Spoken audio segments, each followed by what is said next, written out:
My hands trembled as I held my small handbag against my chest that night. The yellow taxi stopped suddenly by the side of the lonely road, the driver reeking of alcohol. His voice was loud, his words slurred, and his eyes bloodshot. He shouted at me for asking why he was driving so recklessly. Before I knew it, he pushed the door open, turned around, and raised his hand as if to strike me. I was 75 years old, my bones fragile, my heart pounding. I could not believe that after all my years of living, after all the kindness I had given to people, I was about to be beaten by a drunk taxi driver in the middle of the night. But just then, just when his hand was about to land on me, flashlights pierced through the darkness. Strong voices called out. It was the Corps, the safety officers. They rushed forward, their boots pounding on the ground, their presence like angels sent from heaven. The driver froze for a moment, his drunken eyes darting back and forth. And that, my dear children, is where everything turned upside down. You see, if not for those men in uniform, I might not be here to tell you this story today. But let me not get too far ahead of myself. You are probably wondering, Grandma, how did you end up in that taxi in the first place? How did you cross paths with such a man? Well, let me take you back because every story has a beginning, and mine began earlier that same day. But before I continue, I want to ask you something, my dear listeners. Where are you watching me from tonight? Are you in your cozy living room with a warm blanket wrapped around your shoulders? Are you listening from your kitchen while stirring a pot of soup? Or maybe you're outside, sitting on your porch, hearing the crickets sing. Wherever you are, know that this story is not just mine. It is yours too, because life is full of lessons we share together. Now let me introduce myself properly. My name is Margaret Johnson, but everyone calls me Grandma Maggie. I am 75 years old, born in the heart of Georgia but raised with values that stretch across this land. Kindness, honesty, and empathy.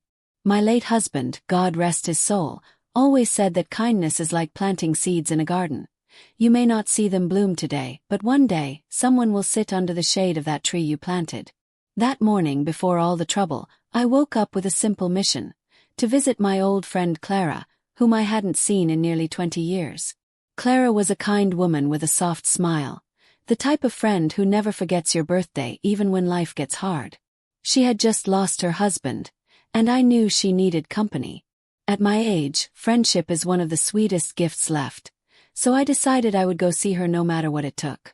The day started quietly. The sun rose gently, spilling golden light across my small apartment. I prepared myself carefully, wearing my neat blue dress, the one with small white flowers on it, and tying a scarf around my head. I packed some banana bread I had baked the day before as a gift for Clara. I never visit anyone empty-handed because in life, no matter how little you have, you must give something. My grandson David called me that morning. "Grandma," he said in his cheerful voice, "are you sure you don't want me to drive you?" But I told him no. He had work, and I didn't want to trouble him. I had always been independent, and I felt strong enough to take care of myself. Little did I know, that decision would test me in ways I had never imagined. The first part of my journey was peaceful. I walked down the familiar streets, greeting neighbors along the way. Mr. Henry, the retired mailman, waved at me. The flashlight beams blinded the drunk driver for a second, and in that brief moment, I saw both fear and rage flash across his face. The Corps officers shouted, "Step back, sir! Put your hands down!" Their boots hit the pavement in heavy rhythm as they came closer. My heart was pounding so loudly that I could hear it in my ears, but I also felt the tiniest wave of relief. The driver staggered, his hand still raised. His breath smelled of liquor so strong it made me gag. "She insulted me," he barked, pointing at me. His voice was thick and broken, like a man who had been drowning himself in a bottle for days. One of the corpsmen, tall with a firm jawline, stepped forward. "That's no excuse to harm an old woman," he said sternly. His name tag shone in the light. Officer James. Beside him stood a younger officer, his face still boyish but serious, named Corporal Daniel. They were like protectors sent from above. "Ma'am, are you okay?" Officer James asked me without taking his eyes off the driver. My voice trembled. I think so. Thank you. But before safety could truly wrap its arms around me, the driver lunged forward, trying to shove past the officers. Get out of my way, he yelled. The Corps wrestled with him, and for a moment I thought he would break free. The sound of struggle filled the night. Boots scraping the ground, grunts of effort, the metallic clink of handcuffs. I stood frozen, clutching my handbag, whispering prayers. Finally, after what felt like forever, they pinned him against the taxi and snapped the cuffs on his wrists. His anger didn't die, though. He cursed and shouted, veins bulging in his neck. "Ma'am," Corporal Daniel said softly, "please step back. You're safe now." Such a simple word, but at that moment it felt like a gift. They guided me to a safer spot while another Corps officer radioed for backup. I watched as they pushed the driver into the back of a patrol car. His eyes burned into mine, and he spat out words that sent chills down my spine. "This isn't over, old woman. You'll regret this." Even though he was locked inside the car, my knees shook so badly I had to lean against a lamppost. The officers noticed, and Corporal Daniel placed a steadying hand near my arm, respectful yet supportive. "Don't let his words scare you," he said. "You've done nothing wrong. You're brave." Brave. I had never thought of myself that way. I was just a grandmother trying to visit an old friend. But sometimes bravery is not about fighting. It's about standing through the storm without collapsing. They offered to take me home, but I told them about Clara. She was waiting for me, and I couldn't bear the thought of disappointing her. Officer James nodded. "We'll escort you there," he said. And just like that, the Corps became not only my rescuers but my companions for the rest of the night. The ride to Clara's house was calm, almost too calm compared to what had just happened. I sat quietly in the back of the patrol car, looking out the window as the streetlights flashed by. My thoughts wandered back through time, back to when Clara and I were young girls in school, sharing secrets and dreams about the future. Who would have thought 70 years later, we would meet again under such circumstances? When we arrived, Clara's face lit up as she opened the door. Her silver hair was tied in a neat bun, and her eyes still had the same warmth I remembered. She hugged me tight, and for the first time that night I felt truly safe. The officers explained the situation briefly before leaving. Clara held my hands and said, "Maggie, you always find trouble even when you're just trying to do good." We both laughed, though my laughter trembled. We sat together at her kitchen table, sipping tea, the banana bread between us. I told her everything, and her eyes grew wide with shock. "Thank God you're alive," she whispered. For a while the night grew soft. We talked about our husbands, both gone now, about our children and grandchildren, about how life had carried us through storms but also blessed us with little joys. It felt good to sit in her warm kitchen, surrounded by friendship. But just as I started to feel the heaviness of the night lift, Clara froze. Her eyes shifted to the window. "Maggie," she whispered, her voice sharp. I turned my head slowly. There, outside in the shadows of the streetlight, stood a familiar figure. Stumbling, glaring, fists clenched. It was the drunk taxi driver. Oh! My heart stopped. For a long second I could not breathe.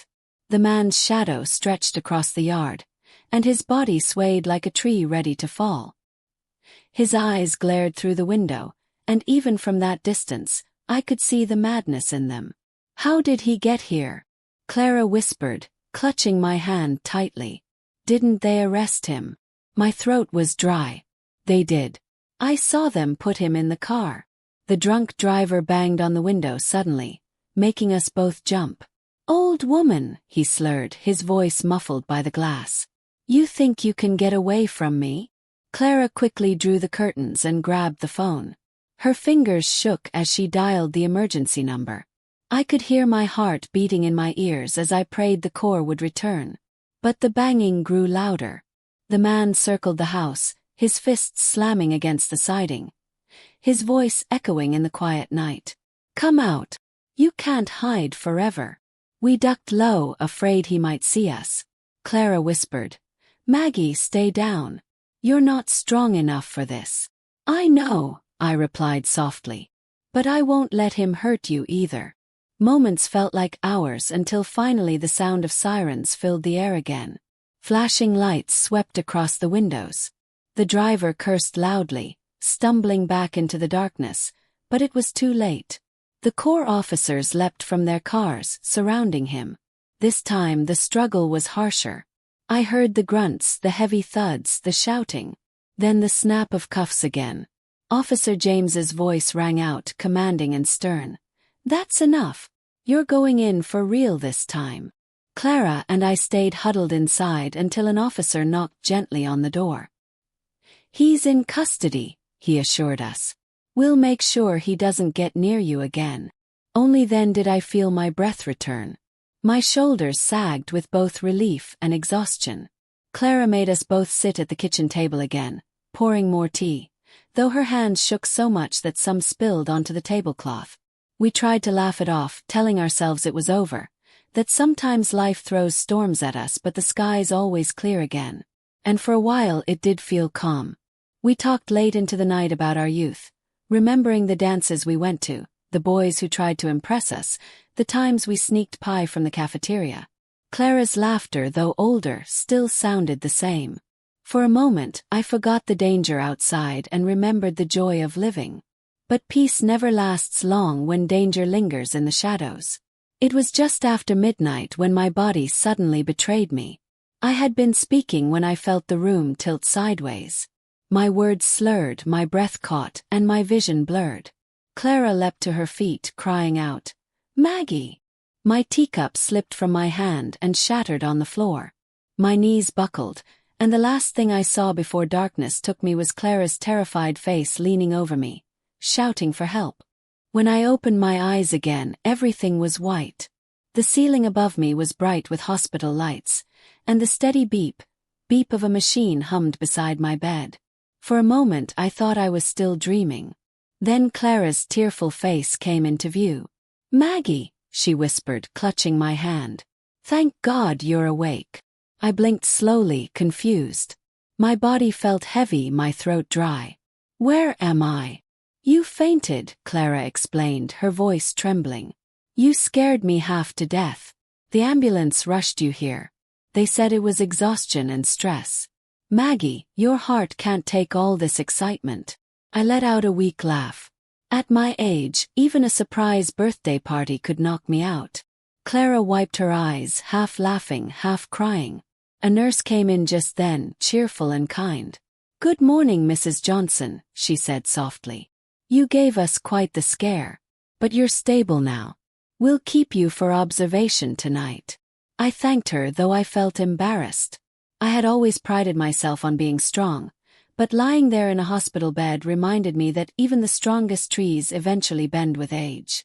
The hours passed slowly but gently. Nurses checked on me often, their kindness shining through in small ways. A smile, a blanket tucked around my feet, a cup of warm broth. Clara stayed by my side, refusing to leave. We talked about life, about how fragile it was, and about the importance of holding on to the people who matter most. At one point I whispered to Clara, "Do you know what's strange? Even after all that man did, I still feel sorry for him. He must be carrying a pain we cannot see. No one drowns themselves in alcohol unless they're already sinking inside." Clara sighed deeply. "You're too kind, Maggie. Even after he tried to hurt you, you still think of his pain." "It's not kindness," I replied softly. "It's understanding. Anger is easy. Compassion takes strength." We held hands, two old women who had weathered storms but still believed in the goodness of life. The next day, my grandson David came rushing in. His eyes were wide with worry as he hugged me. "Grandma, why didn't you let me drive you? Why do you always try to do everything yourself?" Chuckled weakly. "Because I'm stubborn, that's why. But seeing you now makes me glad I fainted. Otherwise, you wouldn't be here holding my hand." He rolled his eyes but smiled through the worry. "You'll never change." For the rest of the day, my room was filled with warmth. Friends called, nurses smiled, Clara told funny stories from our school days, and David kept fussing over me like a mother hen. For a little while, it felt like the trouble outside had been left behind. But peace is a fragile thing. Late that evening, just as I was preparing to sleep, Officer James entered the room. His face was tight, his jaw clenched. I knew instantly something was wrong.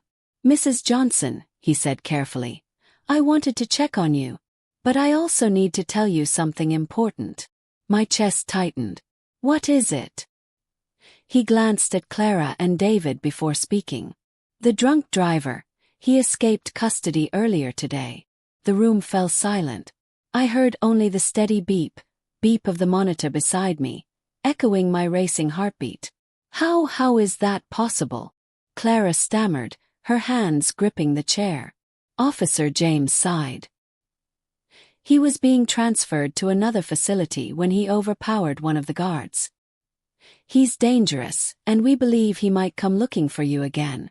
We've increased patrols around your home, but I need you to stay vigilant." David's face went pale. He wrapped his arm around me protectively. "Grandma, you're not going anywhere without me now." I sat there silently, the weight of those words pressing on me. The man who had nearly beaten me, the man who stood outside Clara's house in the dark, was free again. The storm was not over. It was only just beginning. The days that followed were filled with unease. Though I had been discharged from the hospital with strict instructions to rest, my heart never truly settled. Every knock on the door, every car that slowed near Clara Street made me stiffen with fear. David insisted on staying with me. "Grandma, you're not facing this alone," he said firmly. He had inherited his grandfather's stubbornness, and for once I was grateful for it. Clara also refused to let me return home right away.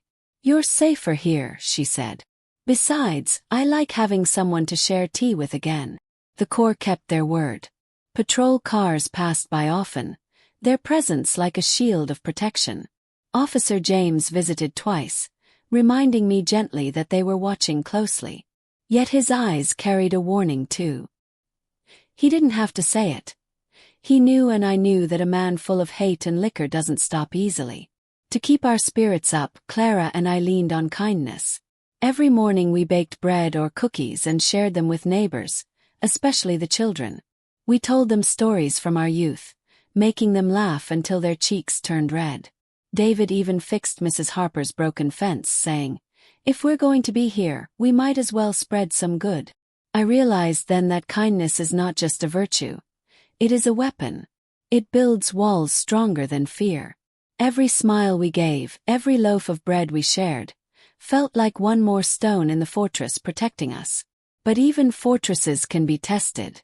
One afternoon, Clara and I sat in the living room knitting, while David worked outside in the yard. The radio played softly in the background when suddenly there was a loud crash. David shouted, "Grandma!" "Clara, stay inside." We rushed to the window. My heart nearly stopped. Spray painted across Clara's white picket fence in big angry letters were the words, "Old witches die." My breath caught in my throat. The letters dripped red like fresh blood. Clara gasped and clutched her chest. David ran back inside, his face flushed with fury. "It was him," he said. I didn't see his face, but I saw a shadow running away. Tears filled my eyes. "He's playing with us," I whispered. "He wants us to be afraid." The Corps arrived minutes later. Officer James paced the yard, his jaw tight. "This isn't just harassment anymore. This is a threat." Clara stood beside me, her hands shaking but her chin lifted. "He thinks he can scare us," she said, her voice trembling with both fear and defiance. "But we will not bow to fear." I wished I had her strength. Inside, I felt like a leaf caught in a storm, helpless against the wind. That night, as we locked every window and door, I looked at the dripping letters on the fence through the blinds. They glowed red under the streetlight, a reminder that danger was still lurking. And deep in my heart, I knew the worst was yet to come. The hateful words on Clara's fence stayed there for 2 days before a group of neighbors came together to scrub it clean. They didn't wait for permission, they didn't hesitate. They simply arrived with brushes, soap, and buckets of water. Even little children held rags in their hands, eager to help. As they worked, Mrs. Harper said loudly, "No one threatens our Maggie and Clara. Not on this street." I stood on the porch with Clara beside me, tears in my eyes. David was hammering in new boards where the fence had been damaged. "You see, Grandma," he said, wiping sweat from his brow. "You're not alone. People care." For the first time in days, I felt a little warmth spread through my chest. Maybe kindness really was stronger than fear. The Corps also increased their visits. Corporal Daniel, the younger one, stopped by one evening with a smile. "You remind me of my grandmother," he told me. "She always says, 'Don't let shadows steal your sunlight.' You've been through a storm, Mrs. Johnson, but you're still shining." His words stayed with me long after he left. That night, Clara and I baked a big tray of cornbread and invited the neighborhood children to share it. Their laughter filled the house, their little hands reaching for slices, their eyes full of joy. For a moment, it felt as if the world outside had quieted, as if the evil that hunted me had been drowned out by goodness. But peace is like glass. It can shatter without warning. A few days later, I decided to take a short walk down the street. I needed fresh air, and I wanted to prove to myself that I wasn't a prisoner of fear. David protested, of course.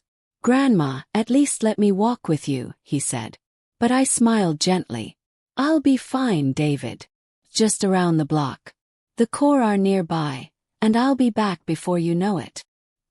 He reluctantly agreed, though his eyes never stopped watching me as I walked away. The evening was calm. The sun was setting, painting the sky in shades of orange and purple. Birds chirped, and the sound of children playing drifted from nearby yards.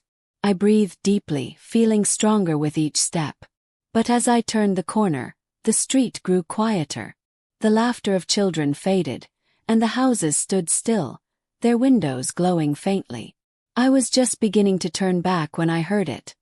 Footsteps behind me. Slow at first, then faster. Froze. My heart pounded. Before I could react, a rough hand grabbed my shoulder and spun me around. There he was, the drunk driver. His face was twisted with rage, his breath heavy with liquor. "You thought you could hide from me," he hissed. "You ruined my life, old woman. Now I'm going to ruin yours." The street was empty. No one was around. And his grip on my arm tightened like a vice. The driver's grip burned into my arm. His eyes were wild, bloodshot, filled with something darker than alcohol, something like hatred mixed with desperation. My voice caught in my throat. I wanted to scream, but fear paralyzed me. "Please," I whispered. "Let me go." He sneered. "Not until you pay. You embarrassed me. You made me look weak. Now I'll show you what happens when people cross me." The street was silent. My heart pounded so hard I thought it would burst. But before he could drag me further, a sharp voice cut through the night. "Hands off her. Now." Flashlights swept across the street. Boots pounded on the pavement. It was the Corps, Officer James and Corporal Daniel leading the charge. The driver cursed and shoved me backward. I stumbled and nearly fell, but strong arms caught me. Corporal Daniel held me steady. "We've got you, Mrs. Johnson," he said firmly. "You're safe now." The driver, however, didn't run this time. Instead, he turned toward the officers, his face twisted with fury. "You think you can protect her forever?" he shouted. "She ruined me. She's the reason my life is falling apart." Officer James advanced, calm but commanding. "You ruined your own life, sir. Now step back before we take you down again." But the man lunged. The officers tackled him hard to the ground, struggling as he kicked and thrashed. Their radios crackled as backup was called in. I stood frozen, clutching my chest, praying silently that none of them would get hurt. Finally, with great effort, they pinned him down, clamped the cuffs on his wrists, and hauled him upright. His face was red, his eyes wild, but he kept shouting, "This isn't over. You hear me?" His voice rang out across the street, drawing neighbors from their porches. "I'll burn everything she loves. I'll make her beg for mercy before I'm done." Children were hurried inside. Adults whispered nervously, and Clara, who had come running with David, wrapped her arms around me. "Don't listen to him," she whispered, though her own voice shook. David's face was pale with anger. "If they don't lock him up for good, I swear." He didn't finish his sentence, but I could see the fire in his eyes. The Corps forced the driver into the back of a patrol car. Even as they shut the door, his voice carried out through the open window, loud and venomous. "You can't hide forever, old woman. I'll find you. I'll destroy you." The words echoed in the night like a curse. And though the car drove away, the chill they left behind clung to my skin. I tried to steady my breath, reminding myself of what I had told Clara before, that compassion is stronger than anger. But in that moment, I could not help but wonder. What if he truly meant it? What if he really came back? The night after the driver was dragged away, I hardly slept. His words kept echoing in my head. "I'll destroy you." They rattled in my bones like a drumbeat I couldn't silence. Clara dozed fitfully in the chair beside my bed, and David sat at the kitchen table, his jaw tight, watching the window like a hawk. By morning, the Corps assured us he was locked in tighter this time, transferred to a holding facility with stronger security. Still, I felt a heaviness I couldn't shake. Evil men are like storms. They sometimes find cracks to slip through. For 2 days, things stayed calm. Neighbors checked on us constantly, bringing food, flowers, and prayers. One little boy from down the street drew me a picture of a shield with wings. "This is you, Mrs. Johnson," he said shyly. "You're brave." I hugged him tight, my eyes stinging with tears. But storms don't always give warnings before they break. On the third evening, just as the sun dipped below the horizon, Officer James appeared at the door, his face grave. "Mrs. Johnson," he said quietly. "He escaped again." The world seemed to tilt. Clara gasped, nearly dropping the teapot in her hands. David clenched his fists so tightly his knuckles turned white. "We're setting up a perimeter," Officer James continued. "We'll keep you safe. But I need you to stay inside and trust us." I nodded, though my legs trembled. Inside, fear coiled like a snake. Hours passed slowly. The house felt like a cage, each creak of the floorboards making me jump. David paced the room, restless, while Clara prayed softly under her breath. Then it happened. The sound of shattering glass tore through the silence. One of the back windows exploded inward, shards scattering across the kitchen floor. A shadow moved swiftly, and before I could scream, the driver's voice roared. "Did you think you'd be rid of me?" David lunged forward, but the driver shoved him back hard. Clara shrieked. My heart nearly stopped. The driver's wild eyes locked onto me. "Tonight it ends, old woman." But just then, the pounding of boots thundered against the porch. The Corps burst through the front door, weapons drawn. "Freeze!" Officer James barked. The driver darted toward the back door, but Corporal Daniel was faster. He tackled him, the two of them crashing to the floor. A violent struggle erupted. Fists, shouts, the sound of wood splintering as furniture toppled. I clung to Clara, trembling, while David tried to shield us. At last, with every ounce of force, the Corps pinned him down and shackled his hands and feet. This time they didn't waste a second. They dragged him out to the waiting patrol car, his curses filling the night air. But for the first time I saw something different in his face. Not just rage but defeat. His threats rang hollow. His body sagged with exhaustion. Officer James wiped his brow and looked at me firmly. "It's over. He won't escape again. The next time you see him, it'll be in court." For the first time in weeks, I allowed myself to breathe deeply. The nightmare wasn't over yet, but the end was finally in sight. That night, as I lay in bed, David sat beside me and held my hand. "Grandma," he said softly, "you've been through more than most people could bear. But you're still here. You're stronger than him, stronger than his hate." I closed my eyes, whispering a prayer of gratitude. The next chapter of my life would not be written in fear, but in justice. And justice was waiting in the courtroom. The courthouse smelled of polished wood and paper. I sat on the witness bench with my hands folded tightly in my lap, my heart pounding with every tick of the clock. The room was full.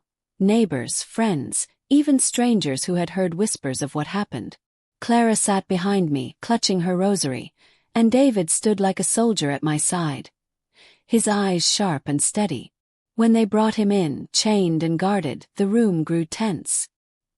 He looked smaller than I remembered, his once wild eyes now dulled with exhaustion. But even so, he glared at me across the courtroom, his lips curling into that familiar sneer. The judge entered, and the trial began. The prosecutor rose first, painting the story clear as daylight. The drunk driving, the violent threats, the ambush, the break-in. Piece by piece, they laid bare the chaos he had caused, not only to me but to everyone around us. Then came my turn. The bailiff led me to the stand. My knees shook, but I lifted my chin. I told the court everything, from the first terrifying moment in the taxi to the night he shattered my window. My voice trembled at times, but I didn't stop. I wanted them to know the truth. When I finished, the room was silent. The driver's lawyer tried to twist my words, painting him as a victim of circumstance, a man lost to drink and misfortune. But I stood firm. "Sir," I said calmly, "I am 75 years old. I have lived long enough to know the difference between weakness and wickedness. And what he chose was not weakness. It was cruelty." Gasps rippled through the courtroom. Even the judge's eyes softened. Finally the jury withdrew. The wait felt endless. My palms sweated, and Clara whispered prayers under her breath. When the jury filed back in, the foreman stood tall. "We find the defendant guilty on all charges." The room erupted. Relief washed over me like cool water. Clara wept openly. David pumped his fist, and neighbors embraced one another. The driver's face twisted as the verdict sank in. He shouted one last time, but his words were drowned out by the gavel's sharp crack. Guards dragged him away, his threats meaningless now. It was over. Later, outside the courthouse, reporters swarmed. Microphones pushed toward me, cameras flashing. "Mrs. Johnson, how does it feel to have justice?" Paused, looking straight into the lens. "Justice is not about revenge," I said softly. "It's about peace. It's about making sure no one else suffers the way I did. And I pray that man finds help before he leaves this world. Because hate will eat you alive, but kindness will keep you standing." The crowd grew quiet, then broke into applause. That night I returned home. The broken window had been fixed, the fear washed away.